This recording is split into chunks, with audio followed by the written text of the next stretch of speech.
In this video, all the system actions were pre-cached to minimize latency. This user wears a suit with electrical muscle stimulation, or EMS, including arms and legs. The suit also includes inertial measurement units for full-body tracking. They also wear smart glasses, providing a first-person video. EMS, help me disengage from the bike lead. The system sees the user's biking and wants to clip off their bike shoe.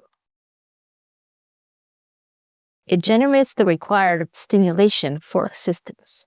But first, it asks the user to confirm. I'm going to move your right foot. EMS, continue. The system stimulates to twist their heel. Once again, the user requests help to use this unfamiliar bike rack. EMS, help me with this bike rack. To handle different rack designs, the system checks the user's view to identify the mechanism. I'm going to move your right arm and hand. EMS, continue. The system stimulates the shoulder, guiding the arm to reach the handle, stimulates grip, and stimulates biceps to lower the rack. Let's rewind and take a closer look. EMS, help me with this bike rack.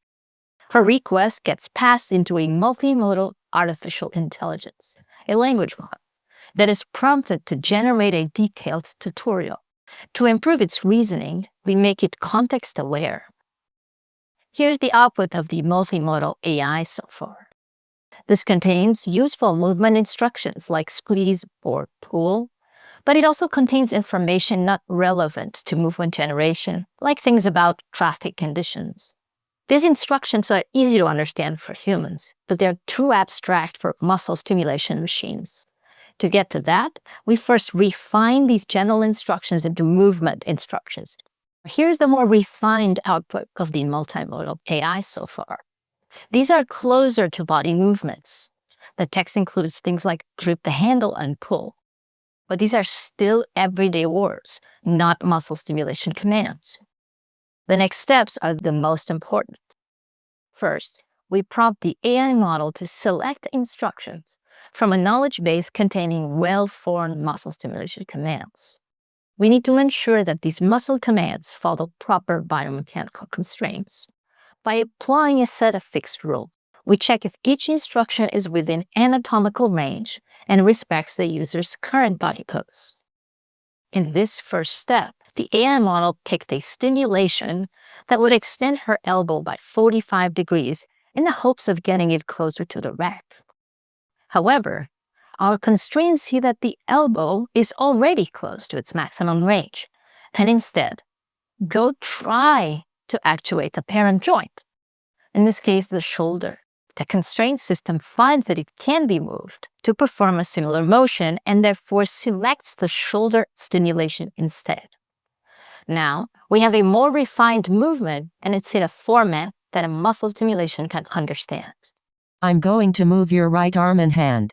EMS, continue. EMS, help me with this bike rack. Help me spray. Help me open this. Help me open this window. Here you can see that the same request can generate different movements based on the user's context. EMS, help me spray. I'm going to move your right wrist and finger. EMS, continue. That was correct. A spray pen should indeed be shaken prior to use. EMS, help me spray. I'm going to move your right finger. EMS, continue. This was also correct. A cooking oil spray should not be shaken. Here, the system helps a user opening a pill bottle. I'm going to move your right elbow, fingers, wrist. EMS, continue. One that requires the cap to be pressed and turned. Finally, it helps the user open this window to air the room. I'm going to move your right fingers, wrist, arm. EMS, continue.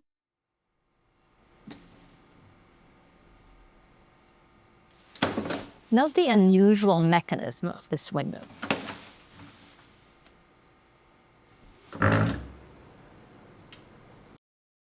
In our user study, participants used our generated muscle instructions in a laboratory setting to complete a variety of physical tasks.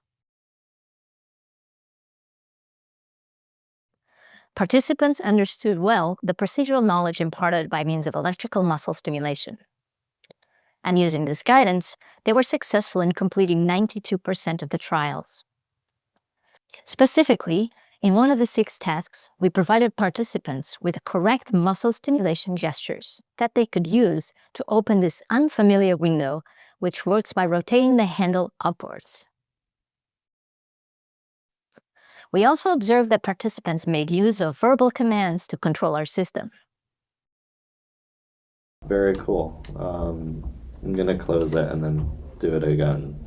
So EMS repeat. EMS repeat the last step. Okay, let's see what this does.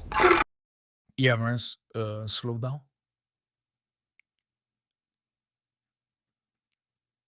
Oh, I see. Moreover, in the other 5 tasks, we tested something more challenging. We purposefully injected simulated errors into our system so that it delivered the wrong muscle stimulation instructions. Let's see some examples of how our participants still recovered from these erroneous instructions. In the spray can task, we simulated an error where the system misunderstands which hand needs to perform the task. As we see here, the muscle stimulation to do this shake gesture is on the left hand. But this participant recovers and mimics the shake gesture on their correct hand. Oh, it's doing it on this hand. Okay. So I need to shake the can and then, and I need to press it at the end. Another strategy was to ignore muscle stimulations that made no sense. Let's see this user ignoring a strange neck movement that is unlikely to contribute to removing the pit of an avocado. And then it's pushing down to go into the pit. And then I guess pulling back up. I get the pit out. I don't know what the head turn is. I can. When participants noticed these forced errors, they could either attempt to complete the task by working around these errors, which is shown in yellow, or tune the system using the verbal commands to get new instructions potentially more suited to the task. These are the ones shown in blue. Let's examine how they made sense of these instructions, even despite the current limitations of muscle stimulation. First, let's see an example of a participant realizing that while the muscle stimulation movements are not spatially accurate, they can still provide course guidance, which she can mimic at the precise location. Pull and then... Oh, okay, like moving it closer, and then I pull it up. Let's see another participant, this time copying the muscle stimulation movements to uncover a challenging object mechanism, such as the small dial which advances the film on an old analog camera. Okay. Well, it's pretty clear that's having me do something with these 2 fingers. So maybe let's try this dial. Let's see a participant here who realizes the muscle stimulation cannot precisely control the force, but provided her the course movements which she can then mimic at the correct force to remove the pit of this avocado. Yeah, I think the important thing is the first movement need to be pretty strong so that it stick to this. Finally, as we showed here, many participants were able to recover from the errors by identifying them and then reprompting the system using a command that triggers the multimodal AI to regenerate a new set of muscle stimulation instructions. I don't know why neck is involved. That can't be right. So let's generate new instructions, I guess. EMS think again. EMS think again.